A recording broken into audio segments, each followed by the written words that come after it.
que le ocurrió a Mark, Sarah y sus dos amigos en el Bosque Nacional de Siskiyou no fue un ataque de oso, no fue una hipotermia, ni se perdieron. Lo que les ocurrió esa noche, alrededor del calor de una fogata que se extinguía lentamente, fue algo mucho más antiguo. Comenzó con un silencio, no el silencio pacífico de la naturaleza, sino un silencio denso, pesado, como si el propio bosque estuviera conteniendo la respiración. El crepitar de las llamas se convirtió en el único sonido del universo, hasta que un chasquido de una rama en la oscuridad total, demasiado pesado para ser un ciervo, demasiado deliberado para ser una caída, les heló la sangre. Estaban siendo observados. Esta historia no es única. Cada año, cientos de personas entran en los vastos parajes salvajes del mundo y simplemente se desvanecen. Las operaciones de búsqueda y rescate encuentran tiendas de campaña abandonadas con comida aún en los platos, mochilas dejadas en medio del sendero, pero ningún rastro de lucha, ninguna pista, ningún cuerpo. Es como si la tierra se los hubiera tragado. Las autoridades lo llaman perderse, pero los veteranos de estos equipos susurran sobre otra cosa, sobre patrones extraños y zonas de alto índice de desapariciones que desafían toda explicación lógica. Si te fascinan los misterios que la ciencia no puede explicar, suscríbete, porque lo que estamos a punto de desvelar cambiará tu forma de ver la naturaleza para siempre. Creemos que hemos dominado el mundo salvaje. Entramos en sus dominios con nuestros GPS, nuestros teléfonos satelitales y nuestra arrogancia de especie dominante, convencidos de que somos los amos. Pero la naturaleza es un reino que opera bajo leyes mucho más antiguas que la humanidad. El bosque no es solo una colección de árboles y animales. Es un organismo complejo, una conciencia primordial que nos tolera, pero no siempre nos da la bienvenida. Nuestra tecnología nos da una falsa sensación de seguridad, una ilusión de control en un lugar donde las reglas no las ponemos nosotros. Somos visitantes en una catedral inmemorial, y a veces, sin saberlo, profanamos su santidad. Los primeros signos del peligro casi siempre son sutiles, fáciles de descartar como un simple «el silencio del bosque no es realmente silencio». Es una sinfonía de vida, el susurro del viento, el crujido de las hojas, el canto lejano de un insecto. Pero lo que los supervivientes describen a continuación es la antítesis de la vida. Es un silencio artificial, denso, como si una manta pesada hubiera caído sobre el mundo, ahogando cada sonido natural. Y en medio de esa quietud antinatural surgían los ecos. Un chasquido de una rama, pero no bajo el peso de un animal, sino con una cadencia deliberada, rítmica. Un murmullo que se disfrazaba de brisa, pero que contenía una inflexión casi humana, una palabra inaudible justo en el límite de la percepción. Estos no eran los sonidos de la naturaleza, eran una imitación, una burla perversa de ella, diseñada para desorientar, para quebrar la cordura poco a poco, haciendo que cada sombra y cada susurro se sintiera como una amenaza directa y personal. Y luego estaban las visiones periféricas, ese instinto primordial que te advierte de un depredador cercano. Los campistas lo sentían constantemente, una forma alta y oscura que se desvanecía en el momento en que giraban la cabeza, un movimiento rápido entre los árboles que la lógica atribuía a un ciervo, pero que el instinto gritaba que era algo más, algo que se movía con una fluidez que no pertenecía a ningún animal conocido. Aquí es donde cometieron el primer error, el fallo fatal que tantos cometen al enfrentarse a lo inexplicable. Intentaron racionalizarlo. Se convencieron de que era el cansancio, la sugestión, el juego de luces y sombras. Negaron la evidencia de sus propios sentidos, silenciando la antigua alarma en sus cerebros que les suplicaba que corrieran. Ignoraron que el miedo es, ante todo, un mecanismo de supervivencia. La paranoia se convirtió en una certeza cuando los eventos pasaron de ser sensoriales a ser físicos. Una cremallera de una tienda de campaña que se abría lentamente por sí sola en la quietud de la noche, huellas frescas alrededor del campamento por la mañana, pero con una forma y profundidad que no correspondían a ninguna bota o animal catalogado, para luego desaparecer abruptamente a los pocos metros, como si su creador se hubiera desvanecido en el aire. Objetos personales movidos de un lugar a otro mientras todos, pero las sensaciones y los sonidos inexplicables son solo el umbral. La verdadera pesadilla comienza cuando encuentras la prueba física de que no estás solo y de que aquello que te acompaña no tiene buenas intenciones. Hablamos con un ex guardabosques que, bajo condición de anonimato, nos relató su descubrimiento en el Parque Nacional de las Secuoyas. No se trataba de un animal perdido ni de un campista descuidado. Eran tótems, estructuras imposibles hechas de huesos de animales y ramas, dispuestas en patrones geométricos que no pertenecían a ninguna cultura conocida. Estaban escondidas, deliberadamente fuera de los senderos, como marcadores de un territorio que habíamos invadido sin saberlo.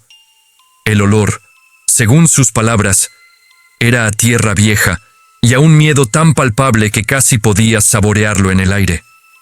No era un lugar para los vivos. Otro testimonio proviene de una pareja de excursionistas en los Apalaches, quienes durante una noche de tormenta escucharon lo que creían que era el llanto de un niño. Desesperados, salieron de su tienda para ayudar, siguiendo el sonido que parecía moverse, siempre manteniéndose a la misma distancia. Pero el llanto empezó a cambiar, a distorsionarse, convirtiéndose en una imitación grotesca de la voz de la mujer, repitiendo su propio nombre con un eco perverso. Se dieron cuenta demasiado tarde de que era una trampa, un señuelo auditivo diseñado para atraerlos hacia la oscuridad más profunda del bosque. Regresaron a su tienda aterrorizados, escuchando cómo la falsa voz susurraba su nombre, justo al otro lado de la lona hasta el amanecer. Una tortura psicológica que los dejó marcados para siempre. Cuando estas personas intentan contar sus historias, la respuesta es casi siempre la misma: un escepticismo condescendiente. Las autoridades locales hablan de osos curiosos, bromistas o los efectos de la altitud en la mente. Los expertos ofrecen explicaciones racionales que suenan lógicas en un informe, pero que se desmoronan frente a la cruda realidad del terror vivido. Es un patrón de negación sistemática, una pared de silencio oficial que parece diseñada para proteger algo más que la tranquilidad del público.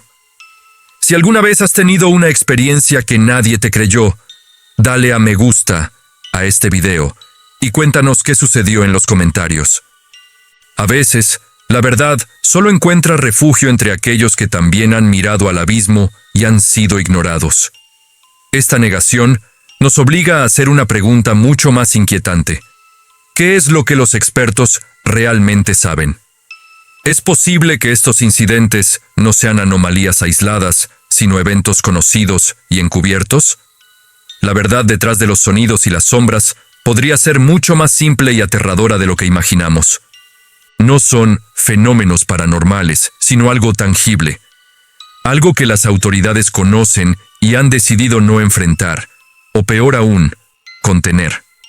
Quizás el silencio no es para protegernos a nosotros de la verdad, sino para proteger a eso de nosotros, manteniendo la fachada de la normalidad a toda costa, mientras el verdadero horror acecha justo más allá de la línea de los árboles, operando bajo un velo de secreto oficial. Así, los testimonios de los supervivientes pintan un cuadro aterrador. No son solo historias de fantasmas alrededor de una fogata. Son relatos consistentes de señuelos, de inteligencia depredadora y de un encubrimiento deliberado. El tótem de huesos, la voz imitadora, las figuras en la periferia, todo apunta a una misma conclusión.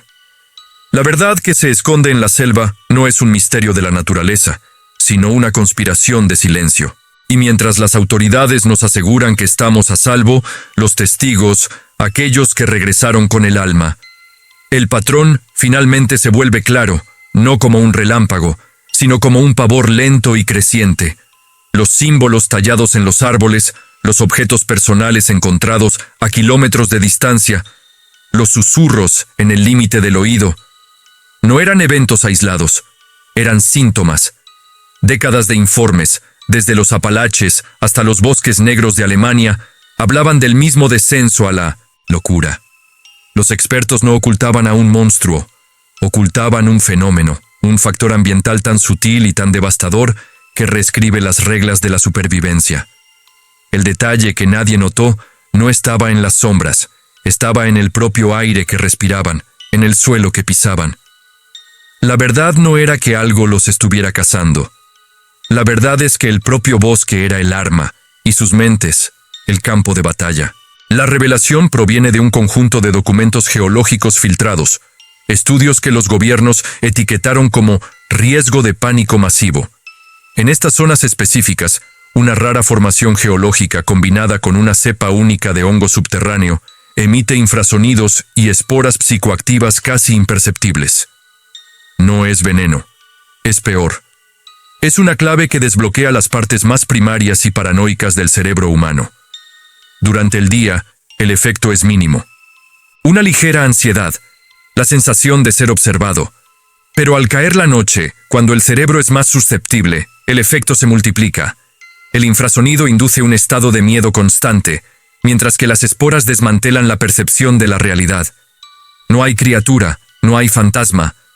Solo hay una orquesta biológica y geológica que toca la sinfonía de la locura. Esto lo cambia todo. Las figuras que veían en la periferia de su visión eran alucinaciones inducidas por la fatiga y el miedo químico. Los sonidos de ramas rompiéndose eran sus propios compañeros de campamento, moviéndose en un estado de paranoia febril, cada uno viendo al otro como una amenaza.